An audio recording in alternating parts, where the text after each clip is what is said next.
Biden का दौर भारत के लिए कैसा रहेगा? बाइडेन को अमेरिका की ग्लोबल स्टेज पर हैसियत और औकात बढ़ानी है। जो ट्रंप का नुमाइशी राष्ट्रवाद या देशभक्ति या अंग्रेजी में कहें परफॉर्मेटिव पैट्रियोटिज्म था, वो नहीं चलेगा। ग्लोबलिज्म चलेगा, इंटरनेशनलिज्म चलेगा। यानी भारत को इसका फायदा होगा, लेकिन कंडीशंस अप्लाई।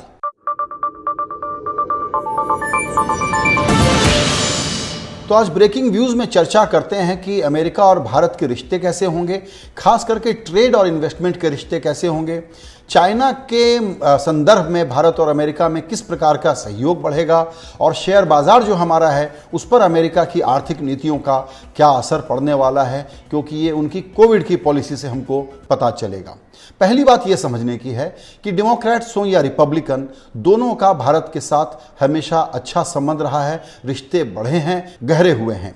बुश हो या क्लिंटन, ओबामा हो या ट्रंप, चारों कार्यकाल में रिश्तों में बहुत गहराई आई है और ऊंचाई आई है।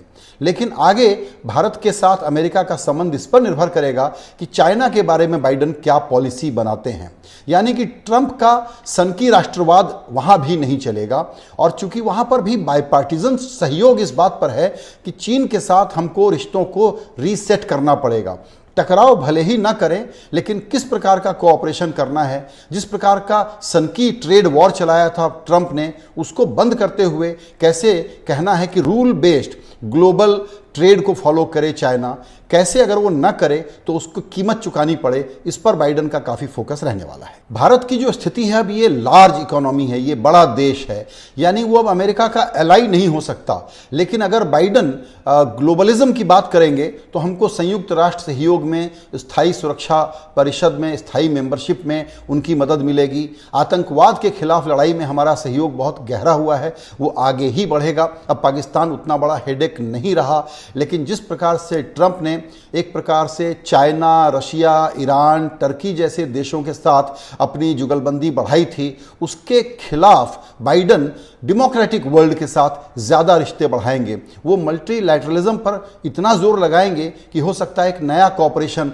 फ्रेमवर्क वो बनाने की कोशिश करें। भारत को उसमें इक्वल पार्टनर की तरह से बिहेव करना होगा। इसका मतलब ये है कि भारत को भी ये देखना होगा कि उसके फायदे में अमेरिका क्या क्या कर सकता है, क्योंकि अंत में सब लोग अपने अपने हितों के लिए काम करते हैं। डिप्लोमेसी तो सिर्फ उसी से चलती है। ट्रेड पॉलिसी में ट्रंप ने बहुत अजीबोगरीब काम किए, जैसे कि उन्होंने हमको जनरल सिस्टम ऑफ प्रेफरेंसेस जो था, जीएसपी कहते हैं, जिसमें कि विकासशील देशों को जो तवज्जो मिलती थी, कम ड्यूटी में हम कॉम्पिटिटिव होकर के सामान बेच सकते थे। हालांकि भारत अमेरिका के साथ ट्रेड सरप्लस रखता है, हम ज़्यादा सामान बेचते हैं, उनसे कम खरीदते हैं। 2017-18 में तो ये $21 बिलियन का सरप्लस हमारे पक्ष में था, लेकिन उसके बाद गिरावट आई, क्योंकि ट्रंप की पॉलिसी में इंपल्स बहुत ज़्यादा था। वो अचानक कुछ कर दिया करते थे, हार्ले डेविडसन जैसी चीज़ों को बड़ा इशू बना देते थे, जबकि हम 100 मोटरसाइकिल भी उनसे उस वक्त इंपोर्ट नहीं करते थे।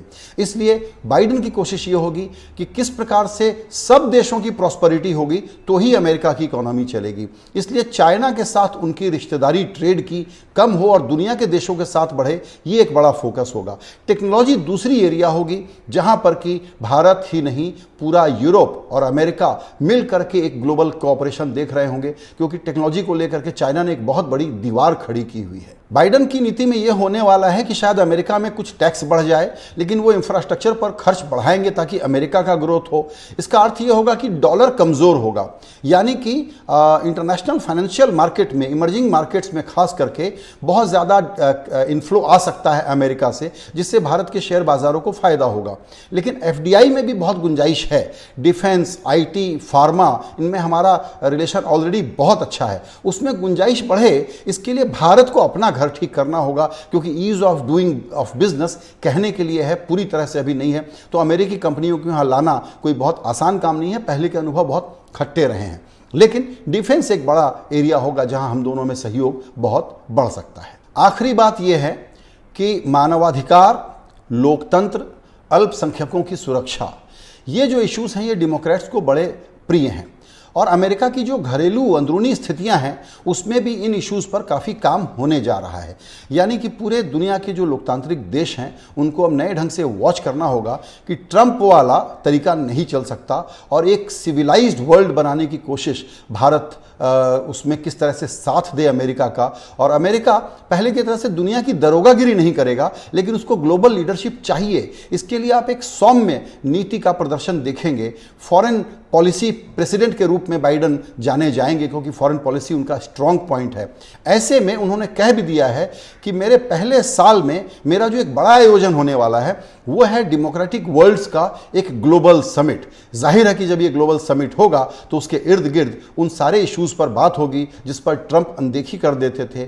भारत में कुछ इन विषयों पर विवाद होता रहा है, इन विषयों पर भारत ने अपनी पोजीशन को डाइल्यूट किया है।